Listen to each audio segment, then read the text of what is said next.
Video में आप सभी देख सकते हैं कि कैसे दो पक्ष में लाठी जैसा मार हो रहा है। अगर झंडा नहीं हो तो लोग इसे दो पक्षीय लड़ाई ही बोलेंगे, लेकिन पार्टी का झंडा है तो लोग इसे पहचान पा रहे हैं कि एक तरफ कांग्रेस वाले हैं तो एक तरफ भाजपा वाले हैं। देश की दो सबसे बड़ी पार्टियां, एक भारतीय जनता पार्टी और एक कांग्रेस पार्टी, जो एक पार्टी कभी सत्ता में थी और एक कभी वर्तमान सत्ता में। दरअसल राहुल गांधी द्वारा जब वोट बचाओ अधिकार यात्रा किया जाता है तो उसके मंच पर एक व्यक्ति द्वारा माननीय प्रधानमंत्री श्री नरेंद्र मोदी के मां जी को गाली देता है,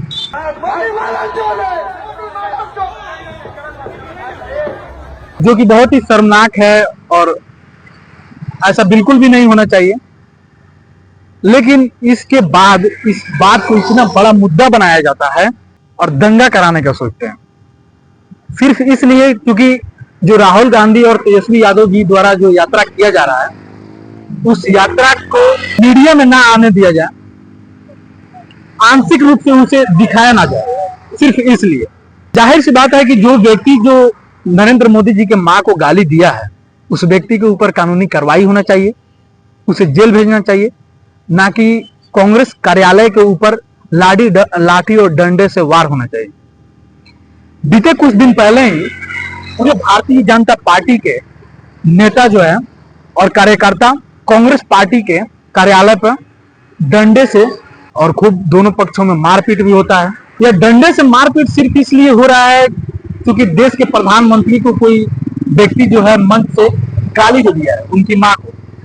याद कीजिए वो समय जब देश के प्रधानमंत्री नरेंद्र मोदी जी द्वारा ही राहुल गांधी के मां सोनिया गांधी जी को गाली देते हुए अपमानजनक शब्द का उपयोग किया गया था और उनको 50 लाख की गर्लफ्रेंड जैसे शब्द और उनको जर्सी गाय जैसे शब्द का प्रयोग किया गया था उनके लिए। ये रुपये कौन कौन विधवा थी जो लेती थी? ये कांग्रेस की कौन सी विधवा थी जिसके खाते में रुपया जाता था? 50 करोड़ की गर्लफ्रेंड देखी है? 50 करोड़ की गर्लफ्रेंड ये गरीब देश में। उस समय तो कांग्रेस वाले भाजपा के कार्यालय पर लाठी डंडे से मार करने नहीं गए थे।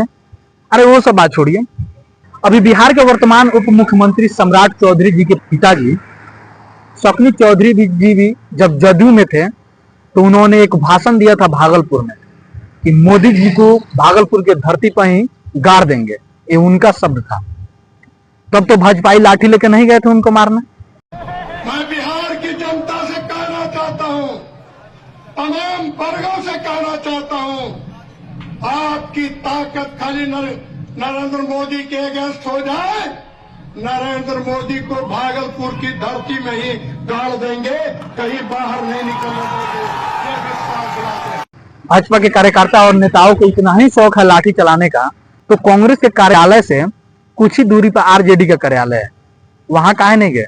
क्योंकि जितना आप लाठी लेके जाते ना उससे 10 गुना ज्यादा लाठी आरजेडी कार्यालय से निकलता और सब लाठी में तेल पिला पिला करके तब सोटाई होता है। तब आपकी सारी ये लाठीगिरी जो राजनीति कर रहे हैं ना सब भूल जाते हैं। पता है आपको कि ये भाजपा वाले ऐसा क्यों कर रहे हैं?